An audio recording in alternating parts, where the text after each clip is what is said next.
Act 2-2 in Ninja Gaiden features 3 new enemies. If we look at the sped up footage being played, you'll notice the level features more platforming and bottomless pits, along with more ambush setups and the new projectile enemies. This level has the most explicit featuring of the invincible fire wheel. It's practically harder to play this level without getting it. The projectile based enemies are tuned so that you can kill them before they have a chance to shoot at you, so long as you move without any interruption. The power-up pipe placement in this level is mostly the same throughout it, with only one exception. And we'll get to the boss at the end of the video. The level starts by introducing a new enemy, the Knife Tosser, and it's across a 2-tile gap. The enemy spawns close to the ledge, which gets the player to wait so they can witness the pattern instead of just recklessly jumping forward. There's still enough space that you can slash it from across the gap, but the main challenge is finding that time to jump across where you put yourself into the line of fire of the Knife Tosser before you can slash him. The problem with the design of this enemy is not necessarily the randomness, but that the timing between knife tosses can be just way too short. This means that even if you jump right after seeing a knife thrown, at random another knife can be thrown before you can even land on the ground. Added to that is that the knife tosser, when moving left, will reverse direction upon throwing the knife, but only when moving left. This is why the knife tosser can be uncomfortably close to the ledge, not giving any space to land. It's also what makes his back and forth movement also seem random, but it's not. This means even if you get good RNG with the knife angles that you can safely jump or slash them out of the way, you risk landing on the knife tosser itself and being knocked back into the pit. This is poor tuning. Jumping across without taking a hit means waiting for the movement of the enemy and the RNG of the knife tosses to line up in your favor. I'll also take this moment to mention that Ninja Gaiden Slash is jank. Notice how I'm getting hit by these knives. What's going on is that the hitbox of the sword is not active for the duration of the animation, so you end up with bullshit moments like these where it looks like you hit something, but don't. As you near the power-up container, another new enemy, what I'm calling the Blitzer, will spawn from behind. This is similar to a setup in 2-1 where you have a power-up container that provokes the player to jump, which they are then immediately endangered. The main thing that makes this enemy unique to the dogs from before is that they can jump up walls and over pits, so they're a lot better at chasing you than the dogs are. As you near the second power-up container, a third new enemy will be introduced, which I'll be referring to as the Gunner. The power-up container can draw the player's action away enough that they can see the Gunner shoot from a safe position. Unlike the knife tosser setup before, the player isn't in danger of them if they're waiting on the other side of the gap. The Gunner is also on a consistent timer. Because of the way the Gunner shoots a volley of 3 bullets, you can't force your way through by slashing through them. It is possible to slash all the bullets from a standstill, but as you can see here, the pit makes that option moot. As you pass the spot where the Gunner is, you'll see a basic walking enemy layered with a power-up container. It'll spawn before you reach the trigger for the Blitzer, which will spawn from the rear. The design here is to showcase how it can jump over gaps unlike the dogs from before. As a reminder, you can still just jump over the enemies. As you drop down, a third Blitzer will spawn in. There's some neat interplay where you can take advantage of their behavior by staying close to the wall and having them jump over and run past you. Around here is when the other 2 Blitzers will start catching up if you haven't killed them yet. If you keep moving along, another Gunner spawns in near the power-up container with the shuriken. This time they're on flat ground where you're always in their range. You have enough time to kill the Gunner first, then get rid of the Blitzer as it tries to sandwich you. In this setup, you're able to slash away all of the Gunner's bullets, although it takes 2 slashes, not 1, so your timing has to be just right.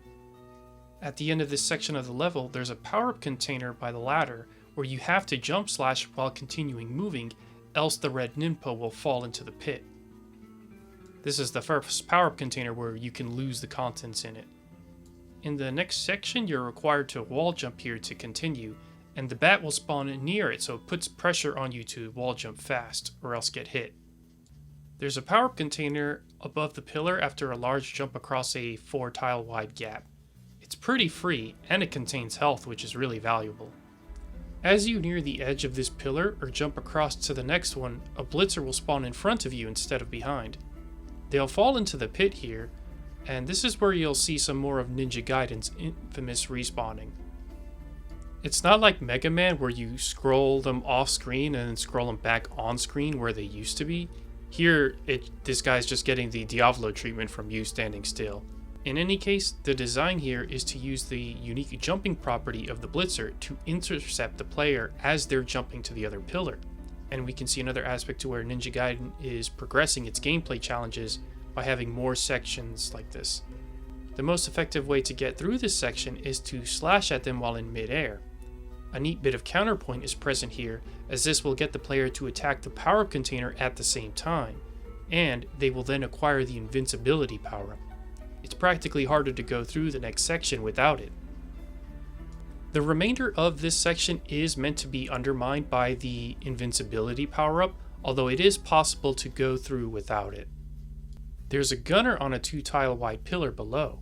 This is a tough landing because you only have 1 tile of space to work with. In Ninja Gaiden, enemies are more dangerous when they're on narrow platforms below you like this. As you move along the pillar where the gunner was on, another blitzer will spawn from the front. If you keep moving forward, he'll jump right over you. Have no fear. At the end of this section, you have a walking enemy across a 4-tile wide gap. It's in a less difficult setup than the gunner earlier since there's more space for you to time your jump across. A noteworthy element about the remaining power-up containers after you get the invincibility is that they do stress how good you are at timing your jumps. If you jump too early, you might fall under the power-up container, or the contents within them will land right behind you. So even in a section like this, which is meant to be easy for the player to just run through, the optional challenges presented by the power-up containers present room for a skill to be expressed. If you don't take the invincibility, most of them are just, jump straight up and slash at them. In the third section of this level, a battle spawn in as you're moving across the top part of the platform. Believe it or not, this is only the second time a bat was placed for you to face head on.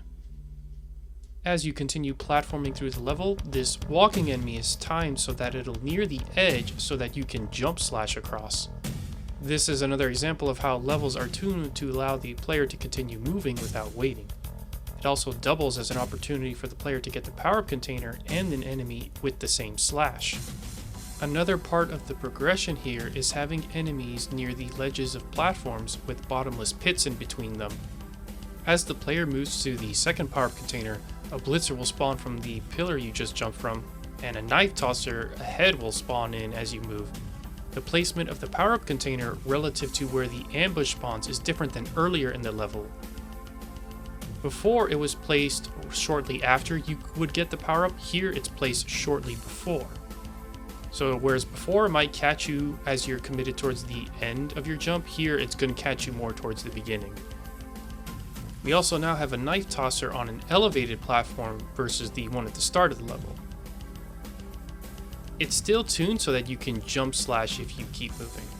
After you pass a spot where the knife tosser was, another blitzer will spawn from the platform below as you near the power-up container. The second power-up container on this platform repeats this pattern, though this time the blitzer doesn't have to jump a gap to reach you.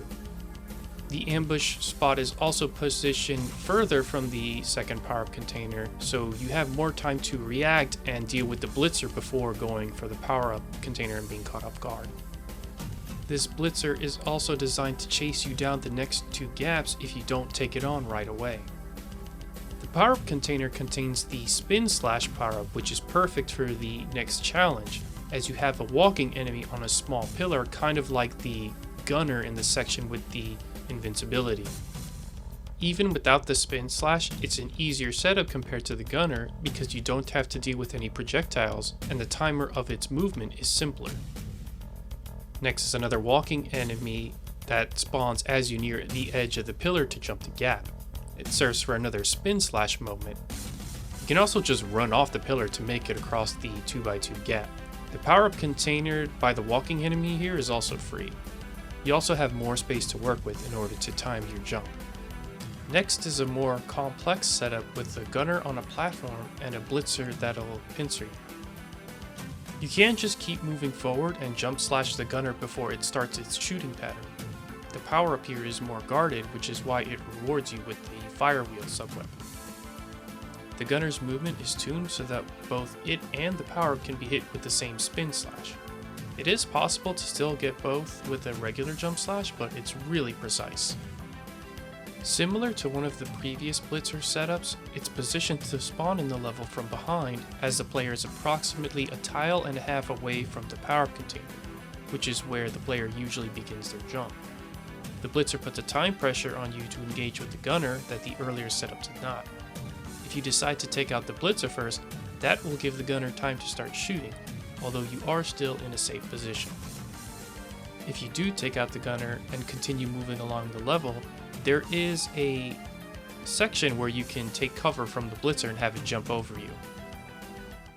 After this, you'll have two setups of knife tossers on higher platforms similar to before.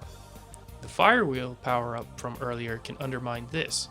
Both it and the spin slash power-up are effective for these setups. The Blitzer from before has the ability to chase you up here since these are all 2x2 gaps. So this is an example of how the Blitzers can bleed over into other gameplay challenges that earlier seemingly similar versions of this setup could not. Next, there's a pillar you have to platform down to across a 4x4 gap. A Blitzer is set to spawn in the middle of this jump, making for a setup where you have to act quickly.